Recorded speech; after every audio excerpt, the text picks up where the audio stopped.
today with my good friend, and I would call you a mentor, a advisor, a spiritual advisor, a dear father to my friends. There's a lot of wonderful things I could say about Hani Hara, but boy, it's just great to have you on the podcast, Hani, and I just love spending time with you, and anywhere I get to do that is always a pleasure. The pleasure is mine, Brett. It's anytime I can hang out with you. I know it's going to be deep. Yeah. Yeah, we do go deep. That's part of the reason I think, we love being together, and that's part of what we love to do here on the podcast too. So let's start at the beginning.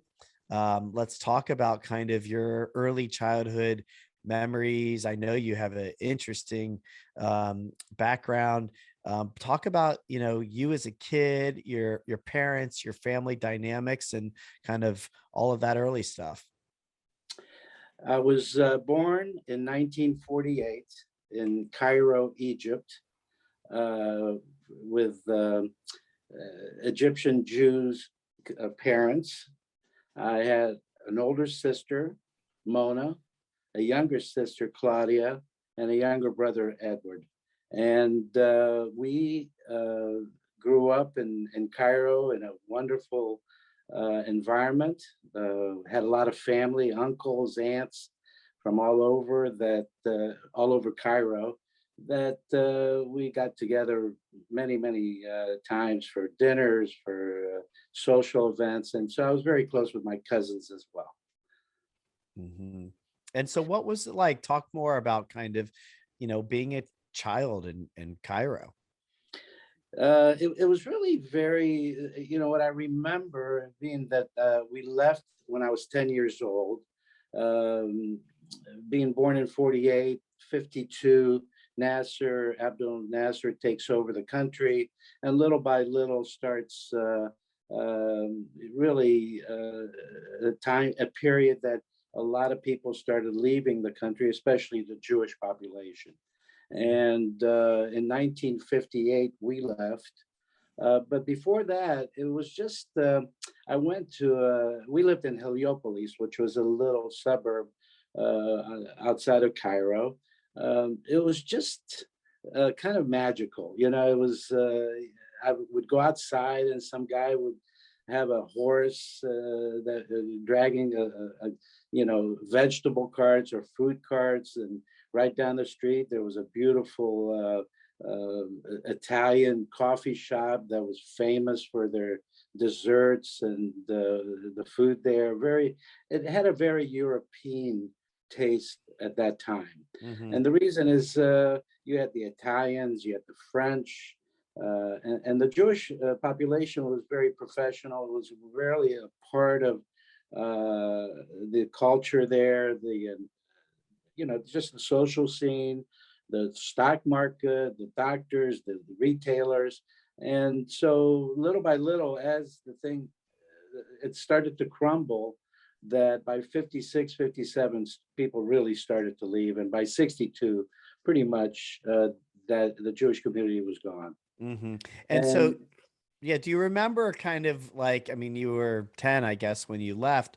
So in those kind of, 0 to 10 years, do you remember feeling like a sense of that crumbling, or were your parents, struggling, or kind of like, tell me a little bit more about, I mean, it sounds pretty magical in a lot of ways. Sounds beautiful and European and all of that, but like there's obviously some stuff going on that, kind of made your family leave. Do you remember any of that? yes, in 56, the Suez War, that was the year that was happening. And I remember as a kid hearing the bombs, the American bombers, the French and the English bombing. And we would go into my mom's and dad's bedroom and cuddle under, and it was kind of hairy. And from that moment on, even though we still had a couple more years that we survived very nicely, we knew it was just a matter of time before we left. My uncles had already left in 56 to Brazil, which was a big, lot of people went to Brazil. My dad was originally, he knew he had to get out, so he was going to go to Uruguay at first, and but then all of a sudden the quota opened up for the United States, and he applied to come to America, which was amazing. But we had to kind of wait our turn. We left in 58, 58, 59. We were in Paris, uh, sponsored by HIAS, the Hebrew Immigration. It's an organization that really helps a lot of refugees all over the world, Hmm. Jews or non-Jews. And we spent about 10 months in Paris until our turn came up that we could take a ship from Le Havre to New York City. Mm. And by that time, I'm like almost 11 years old. And Yeah. we get off that boat, man, and all of a sudden I'm looking up and it's Manhattan. It's Yeah. like Wow. I'm used to the pyramids. Yeah, yeah, yeah. Amazing, really. I mean, kind of cool. I mean, I don't know what it was like, for you as a kid to be moving around like that and the change in culture. I don't know if that was exciting or scary or overwhelming, or if you were just too young to know the difference. But yeah, I mean, maybe you can speak to that before you get to the big city, and I want to even hear more about like what do you remember about like being on the ship, and like what was the um kind of curiosity or wonder, or again fear, concern about where you're going? Right before this was in Alexandria. And there was a story that, to this day, it still saddens us. But my younger sister, Claudia, had a doll, and the customs went through that doll and ripped it apart, thinking that my dad had put some money in there or some diamond, whatever it was. Turns out it was just horrific, and that was the last thing that happened before we left. So it kind of left a bad taste in our mouths. We end up in Marseille, and ended up from there to Paris for about 10 months.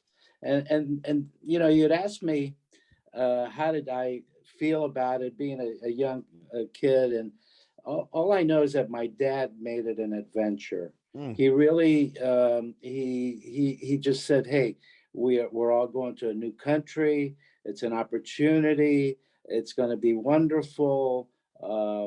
And just to kind of give you a little bit of another story, hmm. about a year before, I was at a theater right near our house, and and I got my first taste of America because it was a movie called The Girl Can't Help It Hmm. with Jane Mansfield and all these rock and roll bands, Bill Haley and the Comets, Gene Vincent, Little Richard, you name it, they were in this movie. And I'm 8, 9 years old, and I'm sitting in this chair looking at this movie and getting blown away because, wow, what a great country this is. Jane Mansfield, of course, was pretty nice there too, but uh, but that's what I had in my head about Uh-huh. going to America. Yeah. So some of it was just informed by movies that you had some picture in your head, and your dad's making this an adventure. So I get the sense that you feel fairly safe and excited, and this is like what a fun thing for a kid to kind of have this adventure to go to this like potentially amazing place.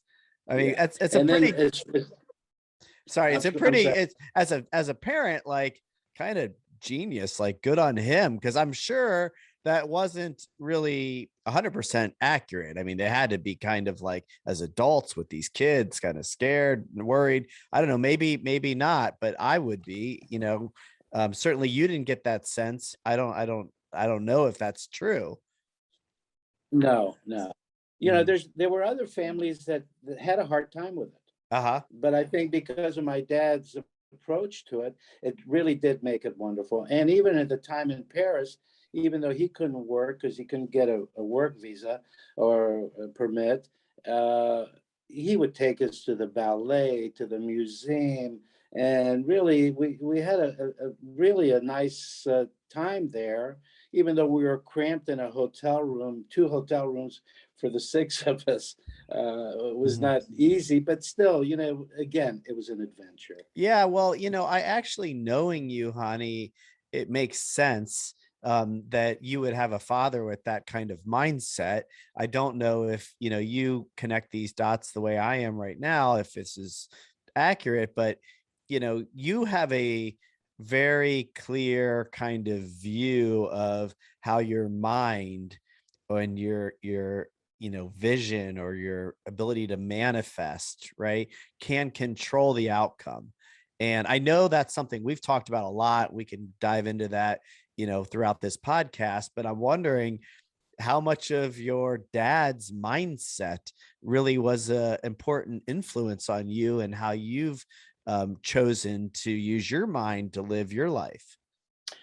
You know, very much. And not just my dad, but my mom also, Hmm. because she came from a very, affluent family. And when she came here, she started, doing washing and ironing for people. And I mean, from a life that she had there to this, Hmm. just to contribute. And eventually, you know, my parents really did have that impact. I remember one day my dad saying, I want to be able to drop you in the middle of the earth someplace and know that you're going to come out. Hmm. And so he taught me independence. And that was one of the most important lessons that he gave me, really. Hmm. And that Yeah. there's, you just keep going. Yeah, yeah, yeah, and I really know that about you. Um, so let's keep going. Talk about kind of landing in New York now. This 11-year-old kid, you're looking up in Manhattan. What happens from there? Oh, it was magical again. It was because we take a train to Columbus, Ohio. Now, why Columbus? Again, the people that sponsored us said, Mr. Hara, we're going to put you in Columbus. You've got 4 kids. It's a wonderful community, a lot of good schools. Whatever you do after that, if you're on your own, you can move anywhere. Of, and we've been here a long time. Hmm. Hmm. So that was a wonderful city to go to as a youngster. And pretty quickly, I became Americanized very quickly. Hmm. Went to school. They put me back a grade, because of the language. Hmm. But it turned out to be great because I loved my class Hmm. throughout the years. Um, and so that getting involved at the JCC, the Columbus Jewish Center, in Columbus in Eastmore was just uh, another home for me. So Hmm. I met a lot of people at that time that I'm still friendly with, Brett. Yeah, It's yeah. Oh, unbelievable. I know you've got a lot of lifelong friends. Tell me though, what was it like? I mean, you're Cairo, Paris, Marseille, Manhattan. Now here you are in Columbus. And yeah, like it seems like you kind of got this like community piece, the Jewish community, really good friends, but was that like a bit of a culture shock to be here in Columbus at that time? You know what? I don't remember it that way. I Yeah. remember that it was another beautiful place that I'm Yeah. experiencing. Yeah. I love it. And I love that. I never compared. I always thought that those were wonderful experiences that I had in my life, Yeah. but I never kept a foot anywhere. I would bring both feet to wherever I was. Yeah. Yeah. And Yeah. It's great. I love that because, um, it's often that people will come from other parts of the country even and kind of down talk Columbus. Oh, it's not this, it's not that, the weather, the whatever, right? And I mean, even sometimes I can fall into that trap where I feel like it's so much nicer somewhere else. But knowing again, I think your parents sound like they just have this kind of adventurous, kind of surrendered, just peaceful way about them that has you and your siblings just kind of going with it all. pretty much that's correct. I mean, listen, no family's perfect, but it was it, it he I don't know. Once we got here, it was endless, all of the experiences. Once I got started school, once I started some of these youth groups that I was part of, it just opened it up, and I became an American very, very quickly. Hmm. The accent left me after a couple years, and from then on, it was that this was my home. I never Hmm. kind of looked back. That wasn't my thing. Yeah, yeah, it's fascinating. So tell me a little bit about kind of what you were into and kind of what kind of a kid you were as you started to get into high school, what maybe, kind of caught your attention, or tell me a little bit more about that stage in life, here now in America. Yeah, when I started school and eventually high school, I saw that I really enjoyed art. Hmm. I did, I got into the art club. I got into the art classes, and my teachers were wonderful. And and then after that, I decided to go to art at Ohio State, take Hmm. you know fine arts. After, as again, as a refugee, my dad comes into the picture, and I'm happy. I've got my first year in the fine arts. I'm doing well. He goes, you can't really make any money at this. Hmm. Why don't you look at mechanical drawing?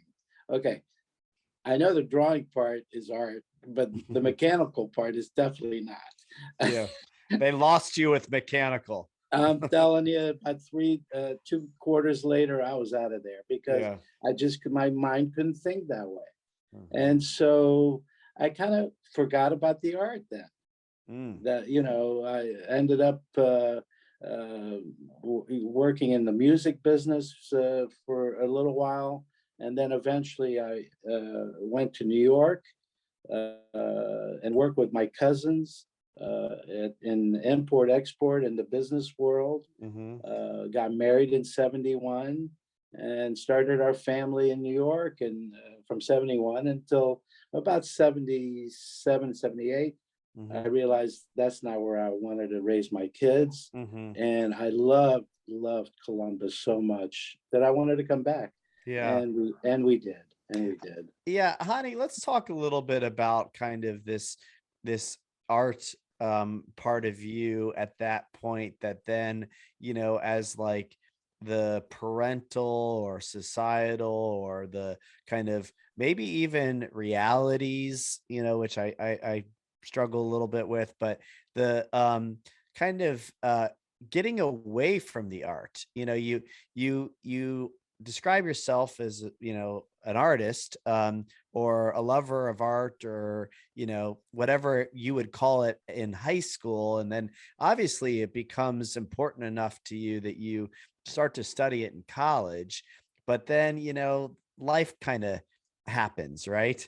And that's the piece I really want to kind of dig in with you on, because we've talked a lot about this, that sometimes we get away from the thing that maybe is really truly us, that's kind of deep inside of us, that artist, that creator, whatever it is, because of these like real world life responsibilities or peer pressures or parental pressures, whatever it is.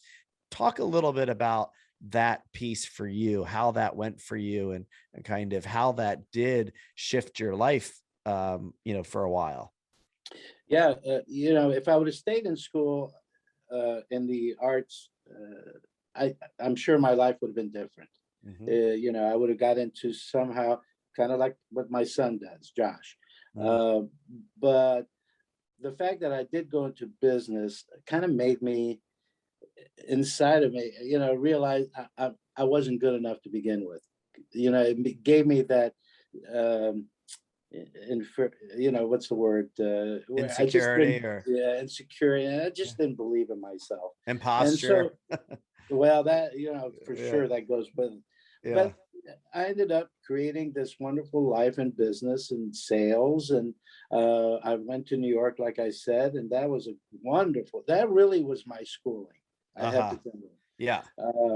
Because once you work in New York, and I'm telling you, it really was a great experience. It was a pain in the ass, but it was a great experience.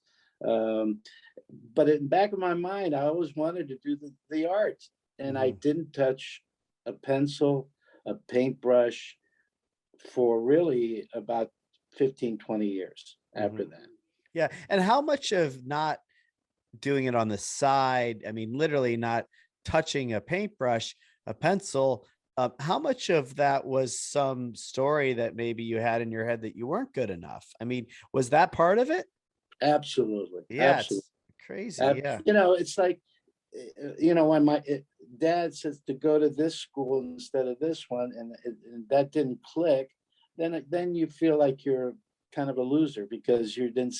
I ended up flunking out of at Ohio State, Hmm. and so for a long time that affected me. Yeah. Uh, you Yeah. can't help it.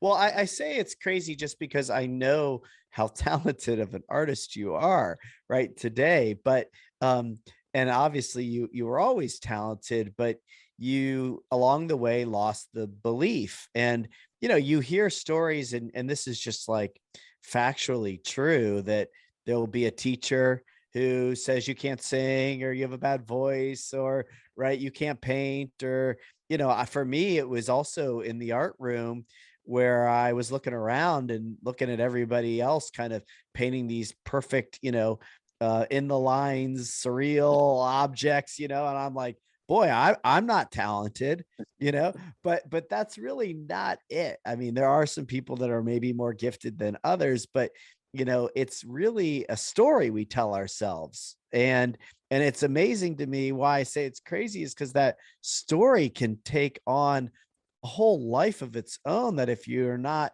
conscious to, it can really impact your whole life.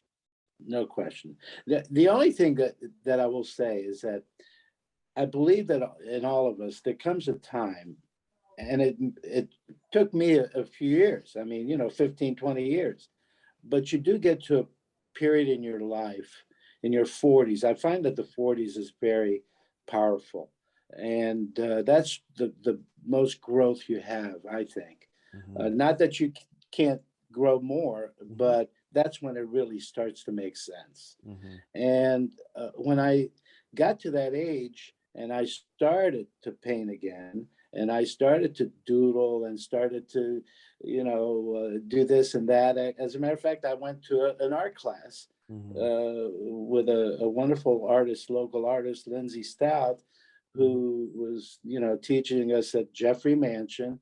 And when I started showing her my work, she said, "Honey, you got to keep going. You really have some talent." And mhm, from that, it led to my being free of not thinking that I was good. And now mhm, you ask any artist, nobody thinks they're good.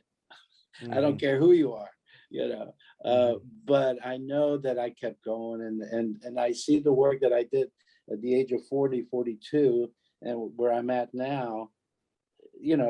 Those are part of that 10,000 hours, Mm. which develops. Yeah. Yeah, and Boy. it affected me, but it didn't stop me. Yeah. Yeah. Yeah. Right. And by the way, like maybe you can speak to this.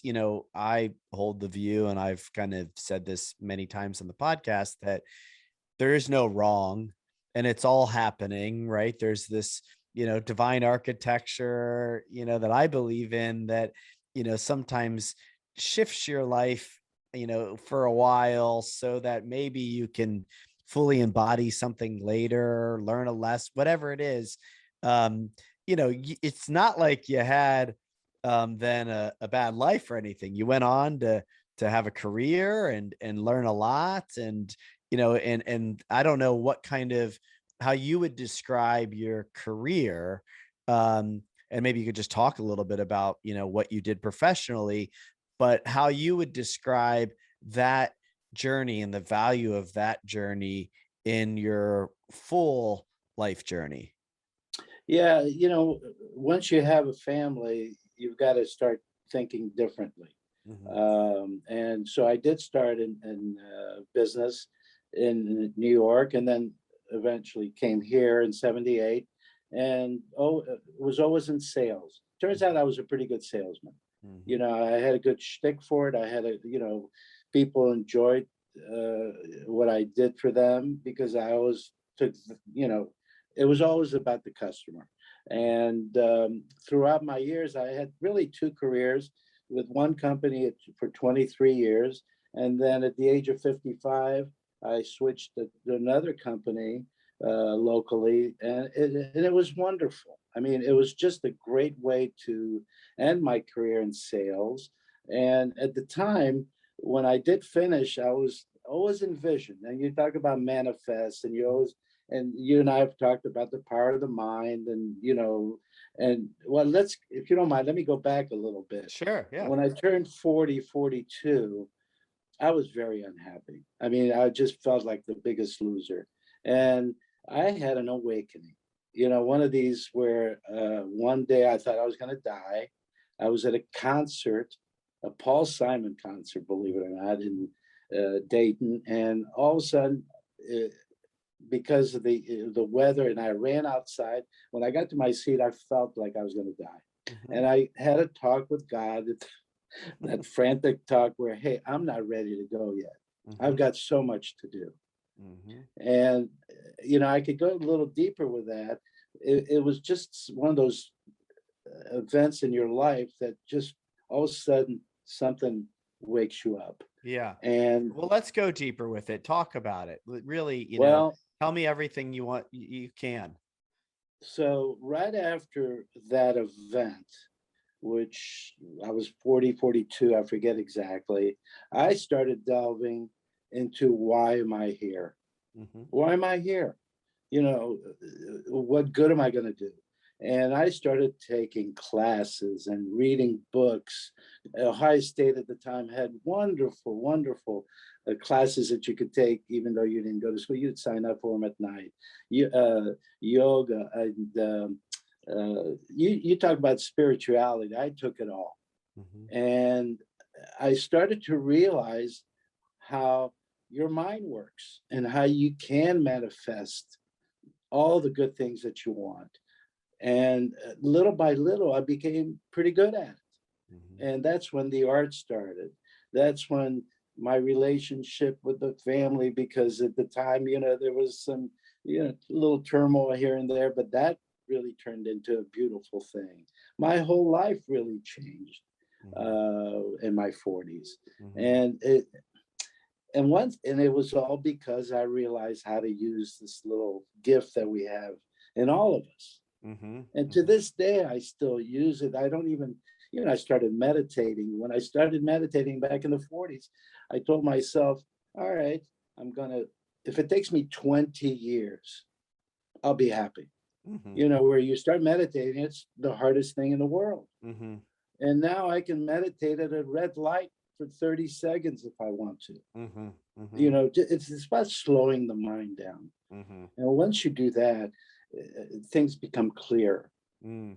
Yeah. Let's talk a little bit about this kind of, you're describing it in the 40s, which um, that's been probably true for me too. I kind of look at it as like it's always been happening, the change, the transformation, I could point to certainly like many years with Jesse in high school, um, uh, you know, pretty massively impactful, transformative kind of experiences that happen at a young age. But the 40s, you're right, for me has been pretty transformative. And what I'm kind of curious about is when you have that moment of, am I dying and I don't want to die? And there's some sort of awakening that happens.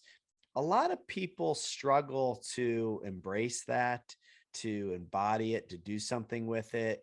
Is there kind of this sense of adventure that you were kind of, raised in, that has you kind of look at this period of your life as an adventure and kind of energizing and exciting, or was it also difficult and overwhelming and maybe hard to transform? I mean, for me, it's been very hard work. You know what? I didn't look at it as hard work. To me, it was more, um, I'm going to try everything. Hmm. Some stuff sticks, A lot of it doesn't. So you take the stuff that does stick. And so, as I kept going, I had more trust in it. Mm, And really, that's deep inside. Once you trust the universe, it makes all the difference. And trust me, mm, I would talk to my friends about it. A lot of them thought I was nuts. mhm, And one of the things that I delved in that really, really helped, and uh, I think that was a big part of it, was that I started to deal in death. mhm, And, especially when my father died, my good friends, a couple of them died around the same time. mhm, And I just couldn't get enough studying about death. I mhm, got involved with hospice. I mhm, became a volunteer for a bunch of years, where I would just sit with dying patients and listen to them, and that was extremely just a beautiful thing that happened in my life, mhm, from all the people that I've met. And another thing, from that came out that I got involved with a dance group. Go figure that one out. mhm, Stuart Pimsleur had a dance theater, and he invited a bunch of people that would talk about death and dying on the stage. And we presented, over 5 years, three productions that we ended up traveling all over the country with this thing. I mean, every time the damn curtains would open, I'd say, "What the fuck am I doing on this stage?" You know, it was crazy. It's great. Um, I'm and laughing because I also remember like a period, I think, in like high school where um Jesse was like he and for the audience, it's Josh and Jesse, Hani and Donna's kids are both very dear friends of mine and have been for many many years. And I remember Jesse and I were in the same class, and I think he would like shake his head and just say like, my dad is obsessed with death, it's and so like, true. Every at time that I point, bump it, like we were kids, we weren't like thinking about death, and like we're like, what's the guy doing with all this death stuff? But like, I get it now. exactly. Now you get it. Yeah, Once you make peace with it, life really opens up. yeah, I'm telling you, that's such an important, thing in my life. yeah. That Tell me what you think.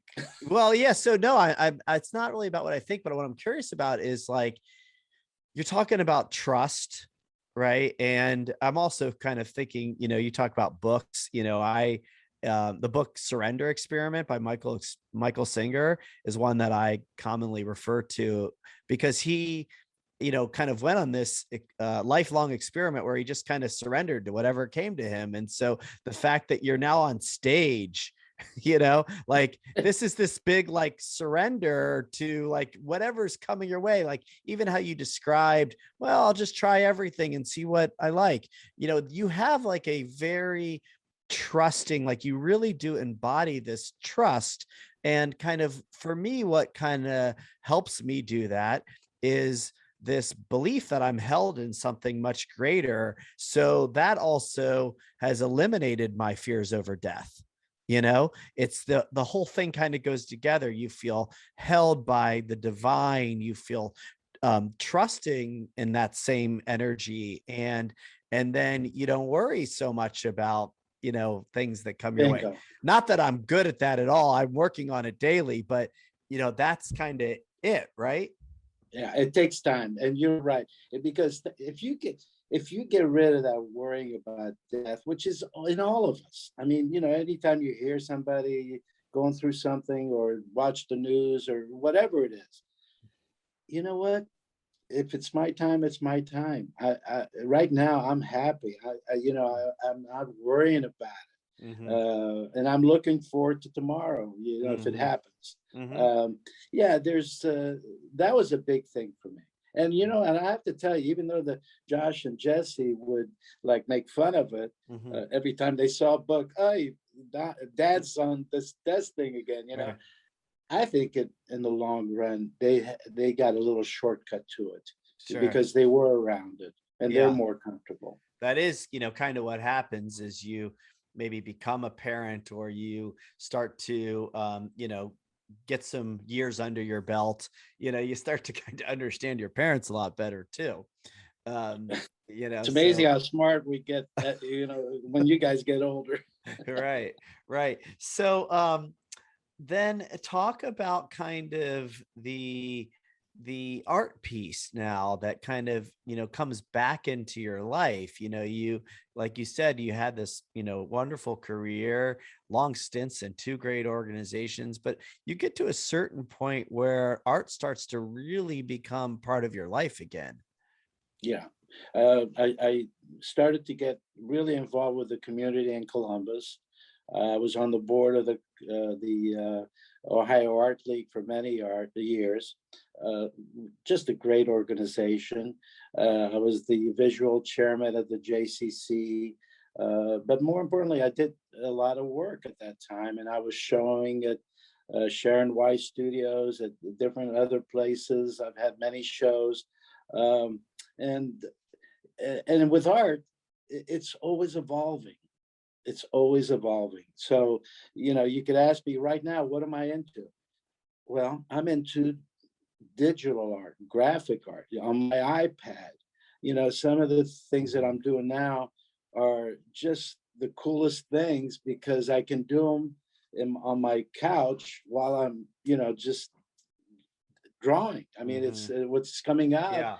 and I'm one of these artists that, I don't think things too deeply when I start. I let the piece develop, and then the meaning comes into place.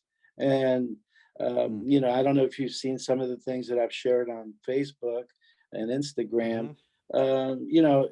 They're like yesterday's drawing was about the Ukraine. I mean, and Mhm. and I did it over a couple days, and the meaning came out, Mhm. at the end, not Mhm. in the beginning. Mhm. Um, Yeah. so, and I'm Yeah. still painting in my studio, but Mhm. still, the digital thing is amazing. Yeah, I love hearing you say that because I think the digital thing often gets a pretty bad rap from a lot of artists and people in general, right? Oh, everybody's, on their phones, and everybody's, nobody's creating like they used to, or nobody talks like they used to, right? And there are some things that probably are clunky and maybe bad, No right? question. But No question. I've actually recently gotten super energized about how this tech that's kind of coming at us pretty quickly now could really unlock some problems that as human beings, we've had a hard time doing. In your case, just even the simple fact that you don't have to, and not just you, but for other artists. And actually, this is kind of a big deal. I think the technology for creators as a whole, there's a lot less kind of barriers to entry. You don't have to have a studio. You don't have to spend money on paint and canvases and all this stuff and clean it up and take the time to drive somewhere to do it. You got this thing right in your lap on your couch, and you can be a creator. Exactly. Exactly. If you're going to be creative, it doesn't matter what you're using. Yeah. Not that I don't go in my studio and still paint, Mhm. but the fact that at night, I've got one eye maybe on the TV, but most of it is on my iPad Mhm. and with my Apple Pen, and those two things it's crazy what you can come up with. Mhm. Um, yeah, the other day I'm reading an article, um, David Hockney, the famous artist, Mhm. and what caught my eye was in Apple News was an article that said David Hockney iPad. Mhm. Well, of course, I went right to it. Mhm. Turns out this guy, one of the most famous living artists we have, Mhm. is doing a lot of work on his iPad. Mhm. And, so I sent the article to Josh and Jesse, and I said, Mhm. I'm in good company, Yeah, yeah, yeah. Well, I want to actually kind of dig into the art piece a little bit with you more. Actually, before we do that, though, this kind of, I guess maybe it's kind of going down the same path. The idea that you just kind of, get into it, that you don't think a lot about it, you kind of let the piece unfold as you go. That also feels very much kind of in line with just your way of being in general. And I'm wondering, just to kind of maybe put a bow on the death thing, like how much of kind of your experience or education or knowledge around dying and death has you more free to be able to trust in that way to create. And not just art. It's really not just art. Yeah. It's a big thing in art, but I find that it's in life. Hmm. You really have this lightness in you. Hmm. Uh, there's things that I want to do that aren't art related that may be, a little crazy. Hmm. Uh, and we've talked about some of that, Hmm. you and I, where I'll try it. I Hmm. will try it. And I had my philosophy in college was I'll try anything twice. You don't know about the first one. All right. The second one will tell you. Right. Uh, So that was my motto. yeah. And even at my age, there's such a universe out there that I don't know about, that I want to know about. Yeah. 3, 4 years ago, a friend of mine got me to a Grateful Dead kind of a party. Yeah. Well, I never got into the Dead before, and Yeah.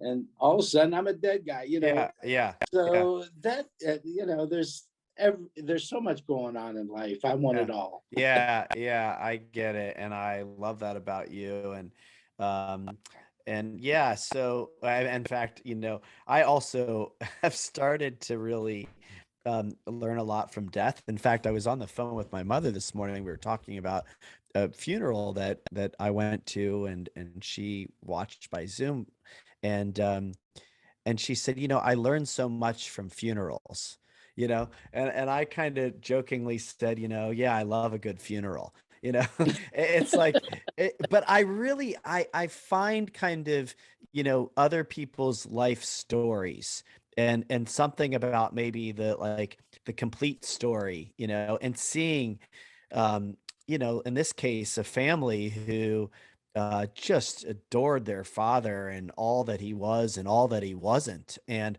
a standing room only, crowd that felt the same way, imperfect human beings that are just totally loved anyway. I just, and there was a lot of lessons. Each person spoke, and I just took a lot away. And I don't know, maybe, it's appropriate we spend a little time on death, but like, I just think, maybe that's it. Maybe we're just all learning from each other and kind of taking it in and trying it on and, bumping around in this thing called life. Yeah, I was at the same funeral, and Mm. it was uh, just a beautiful tribute to the gentleman. Mhm. You know what? I read the obituary every day, Mhm. and not just in Columbus, but some of the ones in the Washington Post, the New York Times, and so on. Mhm. And to me, it's more about finding out about how they live their lives. Every once in a while you'll get one that just Mhm. is so interesting that Mhm. you want to emulate these people. Mhm. I want to emulate the guy that's 95 years old still playing golf or doing whatever he loves to do. Why not? If he can do it, why can't we do it? Right. Never put I try not to put any limits on myself. Mhm. I find that this life is a gift. And if I don't take advantage of it, that's my fault. Mhm. Mhm. And I don't ever want to be on that deathbed and should have, could have, that whole thing. Yeah, yeah.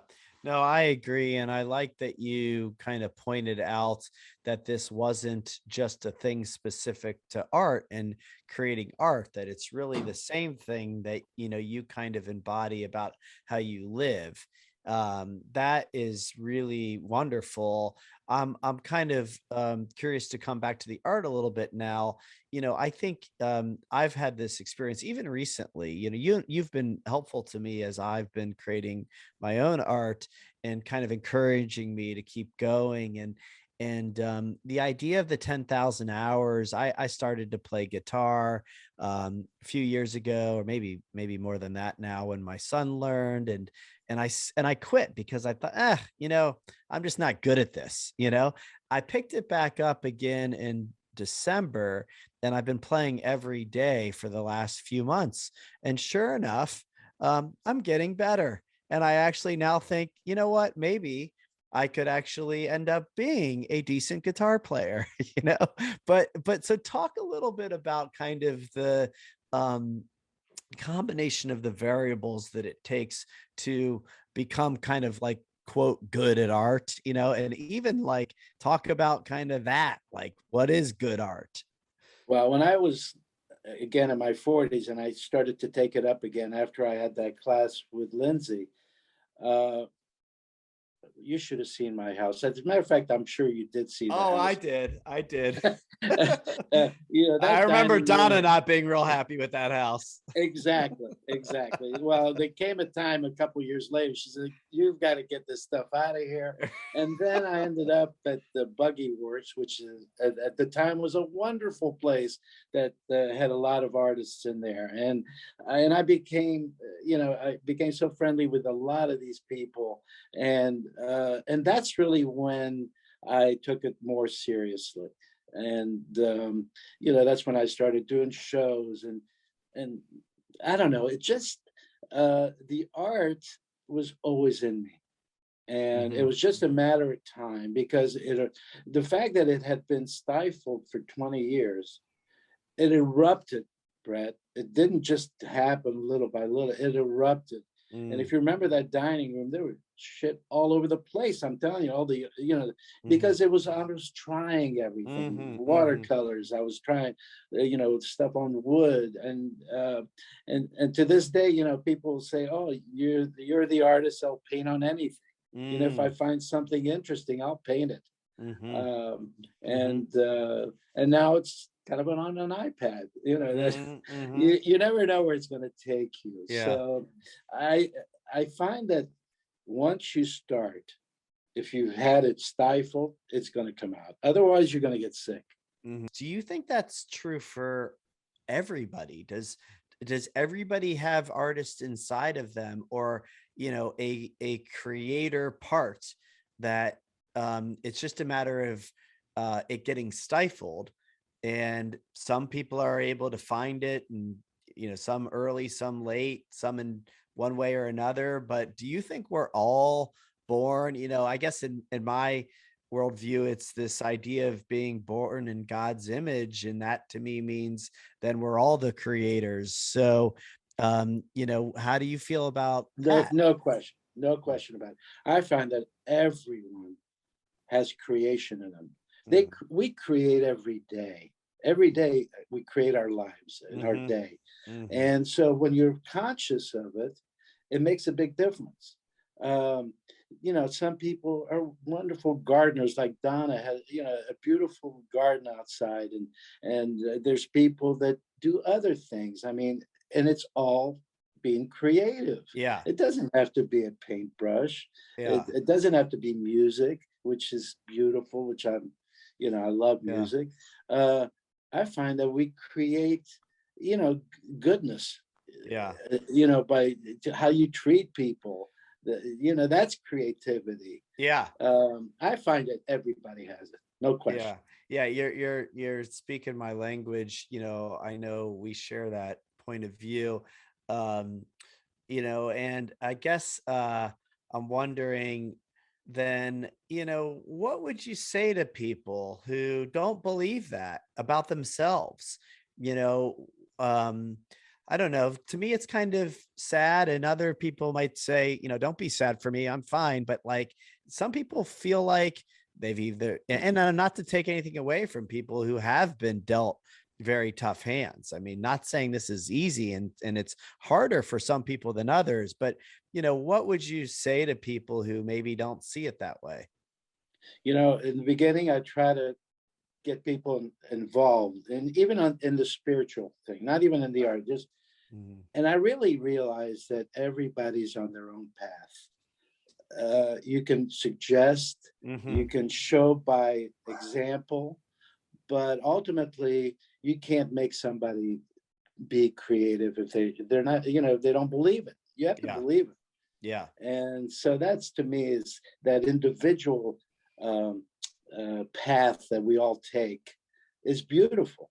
Yeah. And if it meets with something else at the time, that's even better. Yeah. Okay. So let's talk a little bit about that. The, individual path, or, we talked a little bit earlier about manifestation, kind of using your mind. I always laugh about, the story where I think you told Josh or Jesse, one of them, one of us, that you were just going to go down to the Ohio State Michigan game and get some tickets, that you had manifested it, and you knew not only were you going to get tickets, but you knew where you were sitting. And I don't know how good you are if you actually manifest wins and losses, but um, I know you have been using your mind to create, right? To create your Yeah. life. And what I want to kind of just make sure I'm clear about is the difference between the trust of the universe, um, and the use of the mind and the manifestation. I think I understand, how those two things connect, but maybe you could just describe it a little bit. Well, on that particular story, it was Ohio State, Michigan, at Michigan, Mhm. and I didn't have tickets. So I told my buddy, I said, "If you do you want to go?" He goes, "Yes." I said, "Well, I'm going to start visualizing getting two tickets, face value, 50-yard line, and and of course I was a little greedy. I said with a great parking spot." So we take a ride up there that day, Yeah. and I don't know if you can hear my dog, but I'm sorry. It's okay, no problem. So we get up there. Of course, we get a perfect parking, and we start walking around. And people are coming up to me, $300-400. Said, no, no, I'm not. I'm looking for another guy. Hmm. And Hmm. my friend's going, well, it's coming down a little bit. Why don't we get these and forget? I said, no, no. Hmm. And as we walk around the second time, the guy comes up on my shoulder. He says, I've got two tickets. I said, what are they? He says, face value. I said, I've been waiting for you. He looked at Uh-huh. me a little weird. And Uh-huh. I said, where are they? He goes, the 45-yard line. I said to myself, that's close enough. Of course, uh, and like you said, I didn't think it through all the way because yeah. we ended up losing the game. And that, You took we were like you forgot undefeated. about the outcome. Oh, but to show you how powerful that was, Yeah. to be able to Yeah. think it through all week, and then everything just, so that just, not that I didn't believe it before, but it just reinforces, Hmm. the fact that what we can do with our minds. Hmm. If I want to talk to someone, I don't call them. I kind of think about him. Next thing I know, he either calls or I see him, or Hmm. it's day after day, I see the wonder of it. Yeah. Yeah. And I think that's really the key thing, because it can sound, woo woo and, hard for some people to believe. But when you actually start to see it, and you see it happening like kind of everywhere, or often, you stop kind of like questioning any of it. It just is what it is. And why not embrace it? Because it's kind of amazing. It's part of all of us, and that goes back to the trust. The Mhm. more you see it, Yeah. the more you realize, Yeah. and if it Yeah. doesn't happen, it's okay. Okay. There'll be Well, something else. I have one more question about art, because we're going to run out of time here. I could do this Yeah. for hours, but talk a little bit about the 10,000 hours thing.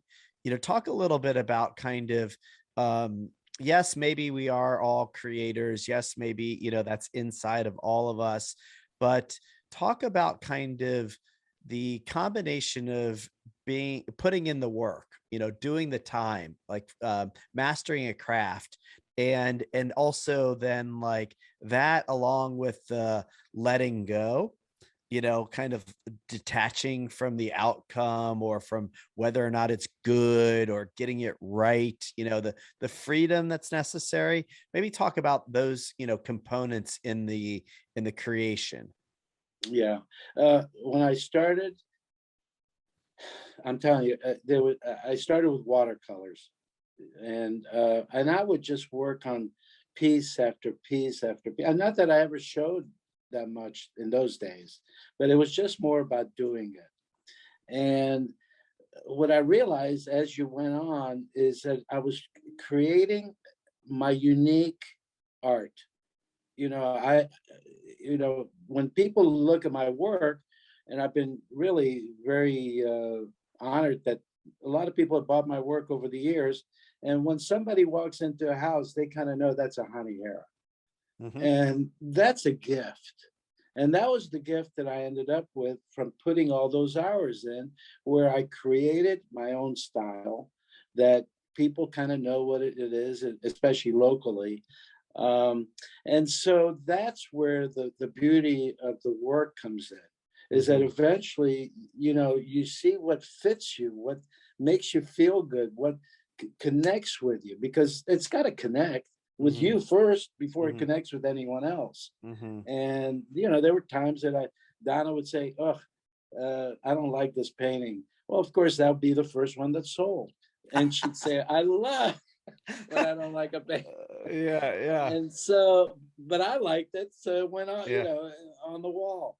yeah. And to me, art and creativity is so unique to each person Hmm. that to copy someone else, that's not my style.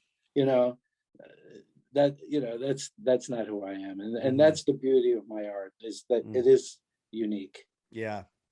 And it's, So very clearly unique to you. I mean, um, I don't know that people know that if they don't know you, but just in seeing kind of the art unfold over the years and watching you move from, watercolors into, canvas, into painting anything, and now digitally, like, it does really match your own evolution and your own sense of freedom and trust and kind of just surrender and beauty that you kind of embody and have and live. I really like the fact that you drove home that point, or that it's not just about the art, that it's those two things really work hand in hand, that if you are more trusting and loving and free in your own life, in your own way of being, that will show up in your art, and it does for you for sure. well, thank you, Brett. Thank you. It's it just feels good to be alive right now. Yeah. Well, it's good to be alive with you and your presence. And, I just really value our time together. I always learn so much, and reinforces things that, I'm still in my 40s. So I love to just get the Yeah, reminders, well, yeah. you're just getting to the good part, babe. Yeah, yeah, yeah. I feel You that. think you've done good? Wait Yeah. till later. I believe you, honey. I trust you. I do. Hey, as we wrap up, any kind of final thoughts or anything you want to share with the audience about you, life, where to find you, anything? Well, I'm in Columbus. I'm on Facebook. I'm on Instagram. But just to go back a little bit too, I just want to tell the audience how I loved you from the first time I met you, because you came into our house as friends of my kids, and you would listen. You would actually say, I remember the kids actually make fun of it. Mm. Wait a minute, Honey's getting ready to talk. Let's hear what he's going to say. And they're out, goofing around.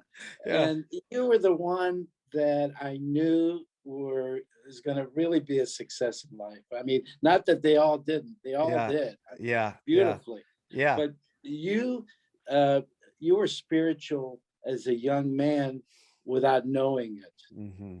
Yeah, It was in yeah, you, yeah. and it's only got bigger and bigger. So, just to close, I want to say this has been a real pleasure to rap with you, man. And and of course, it's not going to be the last time either. No, no, no, no, definitely not. And yeah, I'll just kind of reflect back to you that I always felt like a sense of being seen by you and Donna. I don't know that I knew what that was, but there was a certain comfort, there was a certain connection, and it was probably that you were seeing that in me, and I could feel that, and I've always really appreciated that about both of you. So it's just I think our paths were meant to be together, and I still love being with Josh and Jesse, and our paths continue to kind of come together more and more, and that's a part of this kind of next Yeah. stack that And I'm Brad, also excited about. yeah, I was going to say that brings me so much joy Yeah, when I see you guys together and yeah, rapping. And oh I yeah, mean, oh just yeah, it's a beautiful thing. it sure is, it all is.